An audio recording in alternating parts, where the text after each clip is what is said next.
Muy bien, y aquí con El Huerto y mi libro hispano estamos conversando, charlando en esta oportunidad con Fabricio Díaz Contín, que nos va a comentar sobre su obra, su reciente libro, La chica de los ojos de fuego. Pero además vamos a estar conversando con él sobre toda la temática del terror y la fantasía que lo apasionan. Así que en principio, el saludo para Fabricio. Fabricio, bienvenido. Muchísimas gracias por la entrevista, Gustavo, y un placer estar aquí con todos ustedes. Y espero que esta sea una entrevista amena y que todo el mundo la disfrute. Por supuesto que así lo será. Bueno, vamos a comenzar por tu libro, conocer un poco este título tan enigmático, ¿no? De La chica de los ojos de fuego, que hace alusión a uno de los personajes, pero curiosamente un personaje espectral, ¿verdad? Estamos enmarcados en el género del terror, de la fantasía, con, por supuesto, ese toque de romance que nunca falta, y yo supongo que la intriga, el misterio, el suspenso que siempre acompaña al terror, ¿no? Así que hablarnos un poquito de esa chica de los ojos de fuego.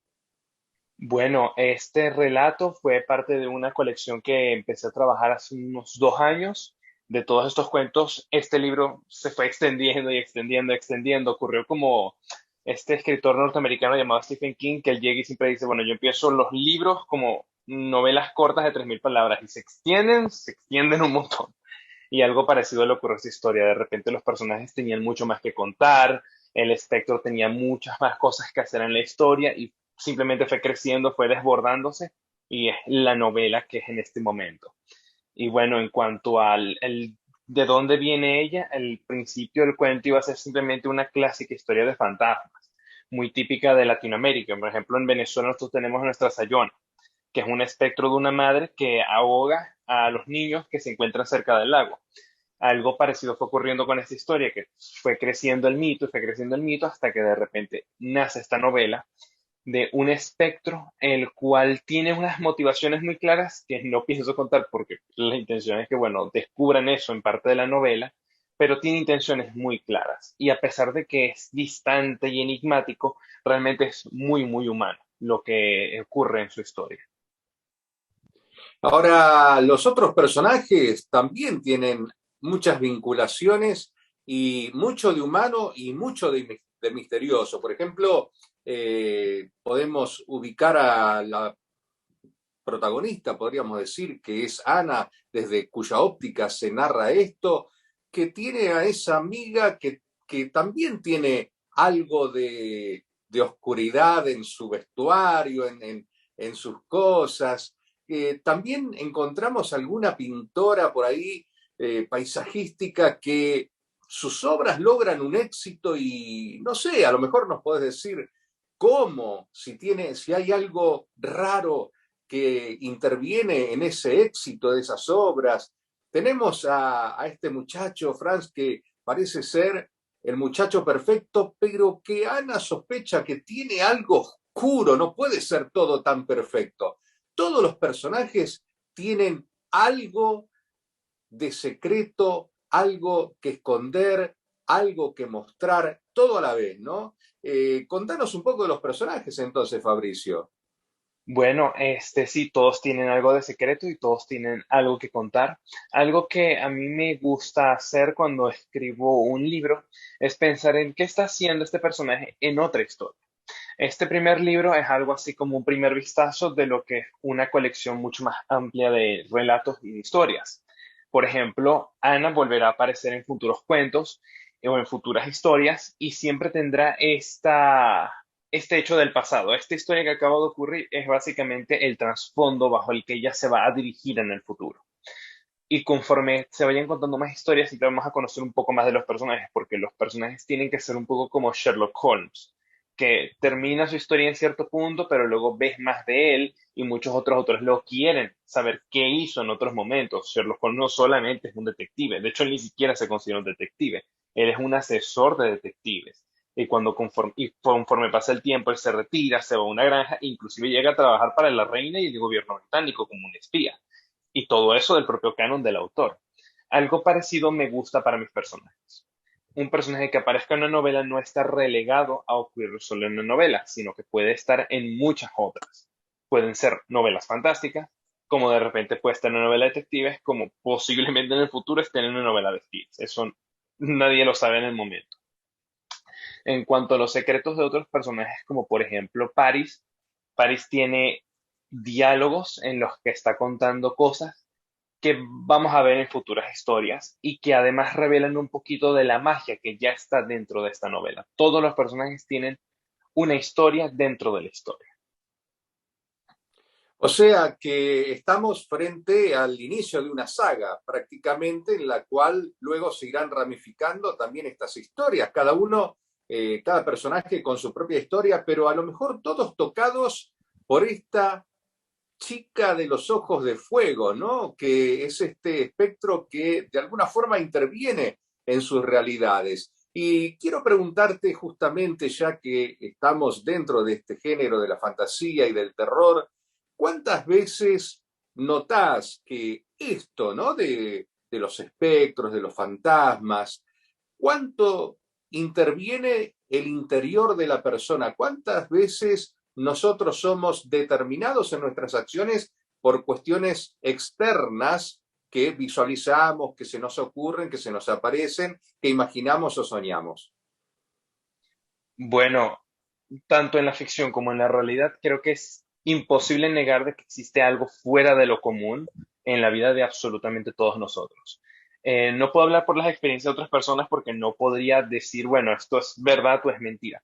Pero, por ejemplo, resulta curioso que cuando yo escribí esta novela, en la novela ocurre cierto accidente de tráfico. Y el accidente de tráfico se da en el lado izquierdo del carro. Y tiempo después, como unos 3 meses después, me ocurre exactamente lo mismo. Tuve un accidente de tráfico y me chocaron por la parte izquierda.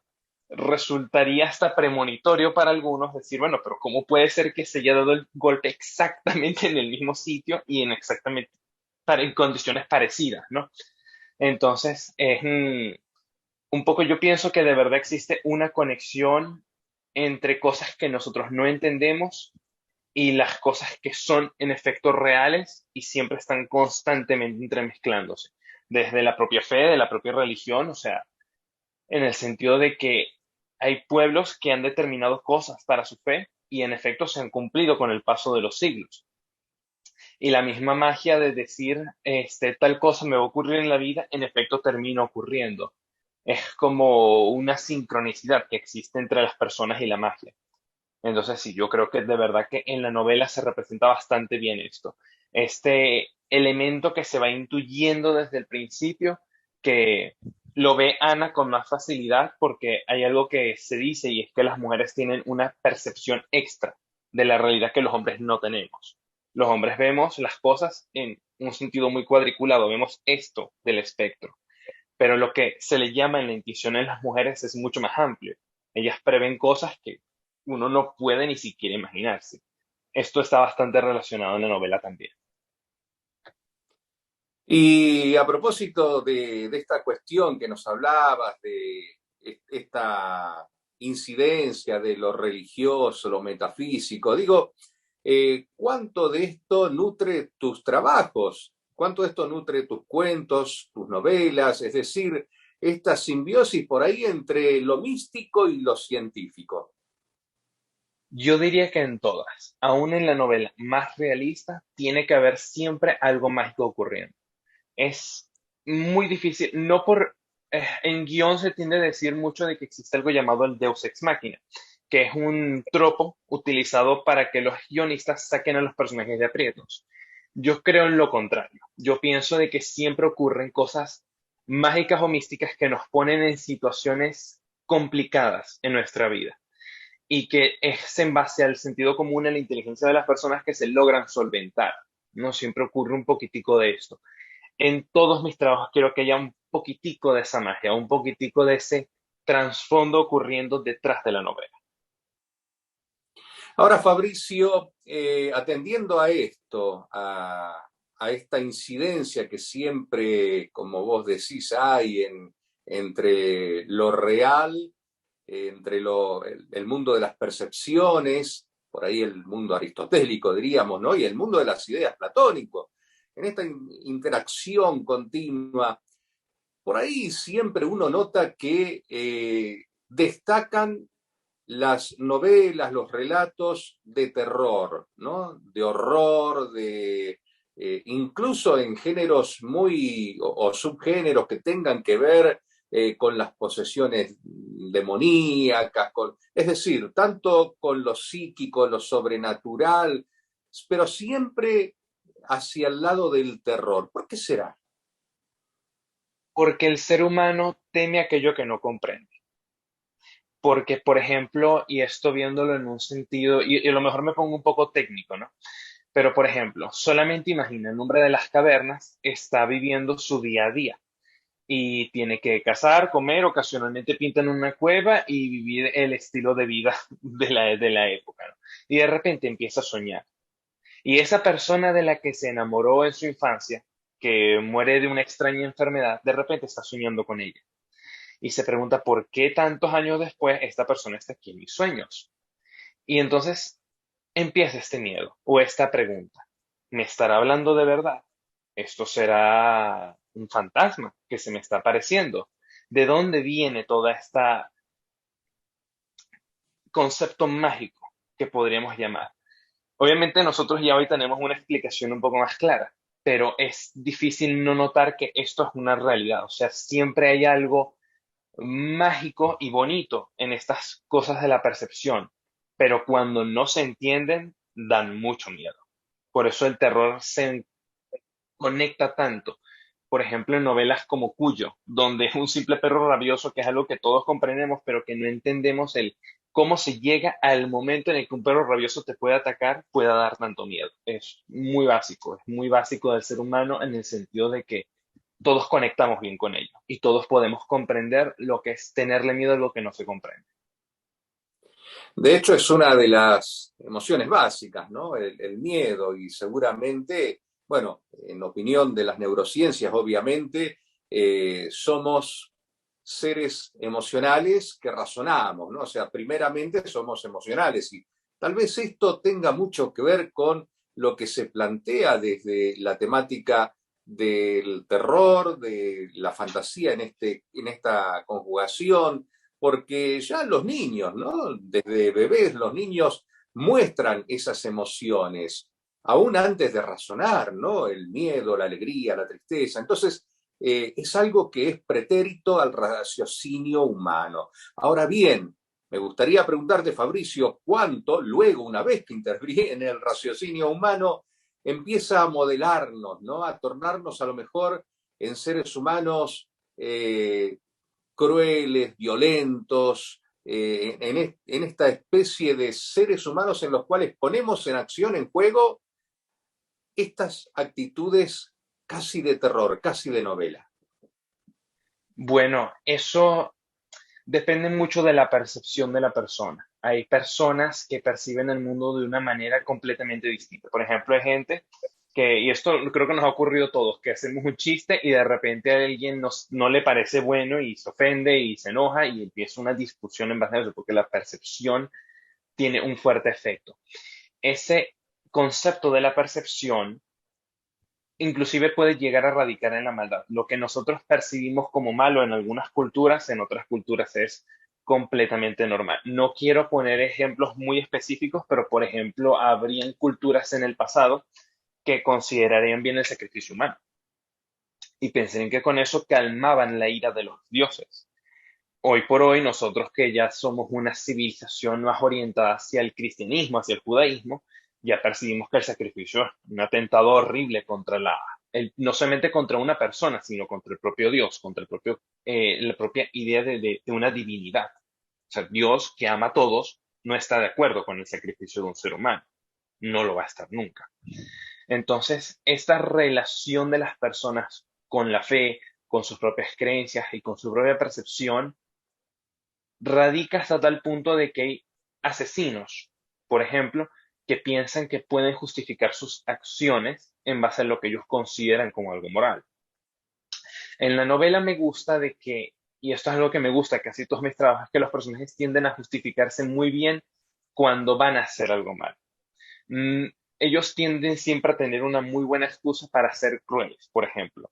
Y la chica de los ojos de fuego tiene una muy buena excusa para hacer lo que hace. Desde su percepción, creo que si a todos nos pusieran en su situación, habríamos algo parecido. Es bastante plausible.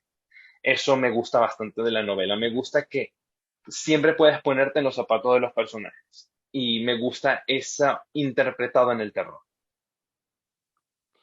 Este trabajo de ponerse en la piel del personaje, de vivirlo, ¿no? De poder argumentarlo, evidentemente lleva un gran esfuerzo para vos al escribirlo. Yo supongo que no es escribir 4 o 5 personajes, sino que seguramente buscar la argumentación para determinadas acciones, como vos nos comentabas de la chica de ojos de fuego, supone un trabajo superior a lo que es la narración de un hecho de la realidad, a un hecho histórico, un hecho circunstancial que podemos querer transmitir a nuestros lectores.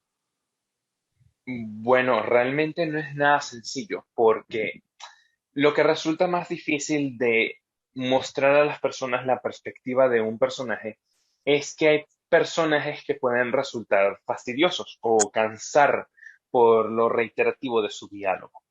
Algo que se utilizó en esta novela para evitar esa situación en la que el lector se pudiera cansar o molestar de repeticiones fue hacer todo como una cita. ¿Ok?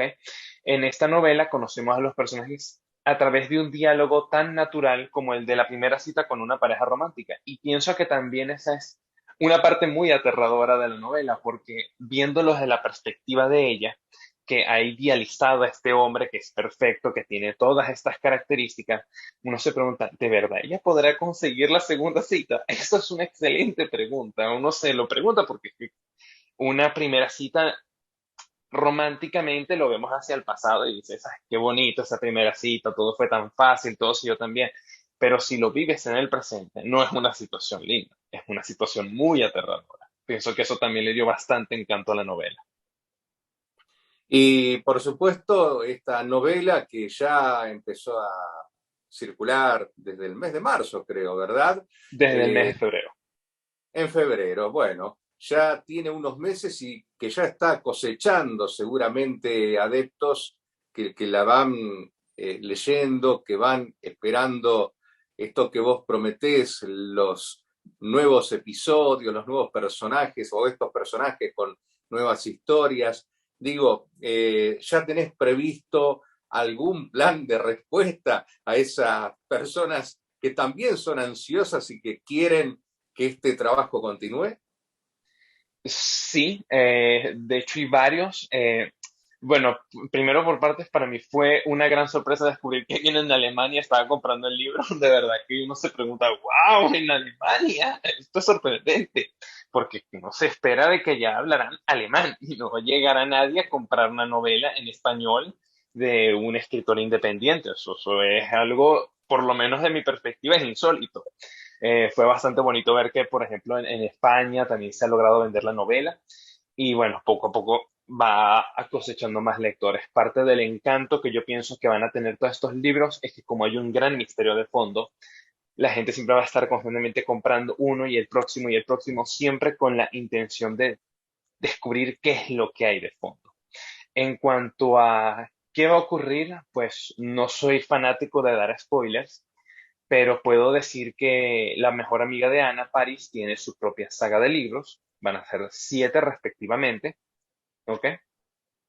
Y que hay un extenso universo de cosas ocurriendo, no solamente en esta pequeña, en la ciudad de Miami, sino en todo el mundo, con muchos personajes interviniendo. Y todo esto desemboca en una saga de libros, de 7 libros de fantasía, en la cual todos estos personajes de todas estas posibles 100 novelas que me gustaría escribir se unen para enfrentar a ese enemigo común que ha estado en el fondo desde el principio. Eso es algo que me apasiona muchísimo. Me encantó cómo se trabajó en las películas de Marvel, por ejemplo, y me gustaría poder darle mi propio enfoque, porque no solamente sería ciencia ficción y fantasía, sino que hay novelas de detectives, hay novelas de espías, en donde ya no hay magia, donde todo es muy, muy cercano a la realidad. Si ocurre algo mágico es extremadamente de fondo o es un personaje de una novela mágica apareciendo, haciendo un comentario y colaborando en algún punto de la trama. Pero la idea es que todo sea siempre un gran misterio, que se tiene que ir desenvolviendo poco a poco. Perfecto, Fabricio. Y bueno, seguramente se irá como desarrollando este ovillo de hilo, dando pie para que los lectores puedan ir desentrañando cada uno de esos siete episodios de la vida de cada uno. Este número 7 que también tiene algo de relacionado sobre todo con el mundo judeo-cristiano, con la perfección, con la completud, con algo que también viene más allá de la realidad, ¿no? Sino que viene con algún toque extra. Y me gustaría saber, Fabricio, si también en función de esto, cuando vos vas a realizar estas novelas, cuando vas a realizar todos estos trabajos, ¿te lleva tiempo investigar en cuestiones que tengan que ver con lo religioso, con lo esotérico, con lo metafísico? ¿Te lleva mucho tiempo esto? Realmente no, porque cuando toca hacer una investigación, soy muy certero, voy directo al punto. Por ejemplo, cuando tocó escribir la próxima novela que en este momento se está trabajando, tiene bastante de psicológica, tiene bastante de los conceptos de las pesadillas, está bastante relacionado con la novela. Y algo muy curioso que mencionaste al principio de la entrevista, el mundo de las ideas de Platón, el mundo de las ideas de Platón. Este, ¿Qué ocurre con todo esto? Que todo esto está relacionado en la próxima novela y todo esto se va entremezclando. Por supuesto, no es tan directo o tan textual como lo escriben los autores originales, porque resulta, primero, imposible ponerse realmente en el zapato de lo que el autor realmente está pensando. Ellos siempre dan una descripción muy general de lo que son un mar de ideas en la cabeza. Entonces yo trato de interpretarlo de mi propia forma filosófica. Por poner un ejemplo, en este mundo de las ideas, y esto es un pequeño spoiler de algo que va a ocurrir en el próximo libro, es representado en un mundo de los sueños. Y en este mundo de los sueños existen un montón de organizaciones, de personas que han vivido eventos traumáticos que logran despertar en este mundo. Por ejemplo, un personaje de esta novela, de La chica de los ojos de fuego, vive en esta realidad, vive en este mundo oculto. Y cuando se trató de investigar todo eso, no fue tan complicado como si intentar que todo estuviera en el sentido de lo que expresa el autor. Porque hay, por ejemplo, están estos libros de un autor llamado Dan Brown. Es excelente creando misterios, es excelente creando obras narrativas. Pero lo que se refiere a la investigación de, por ejemplo, libros como El Código Da Vinci son muy pobres, porque se meten puntos que son muy textuales. Yo siempre lo agarro desde la perspectiva de la interpretación, muy básico, que sea meramente referencial. De ahí no paso. No me gusta meterme tan profundo con la filosofía. Perfecto, Fabricio. Bueno, decinos dónde podemos conseguir La chica de los ojos de fuego antes que se lleven todos los alemanes los ejemplares que queden. ¿Dónde se puede conseguir? Bueno, se puede conseguir en Kindle, Amazon, que es una plataforma en la cual puedes descargar el libro y ahí hay copias ilimitadas. Ahí los alemanes pueden comprar todas las que quieran. Y la otra forma es comprarlo en formato paperback, en formato físico, ¿ok? Más o menos el mismo formato de un libro común, formato paperback, ¿ok? Y en este caso cuesta $10 la novela. Es muy accesible porque es una lectura rápida, es una lectura un poco más corta y es una lectura que una vez la empiezas no la puedes terminar.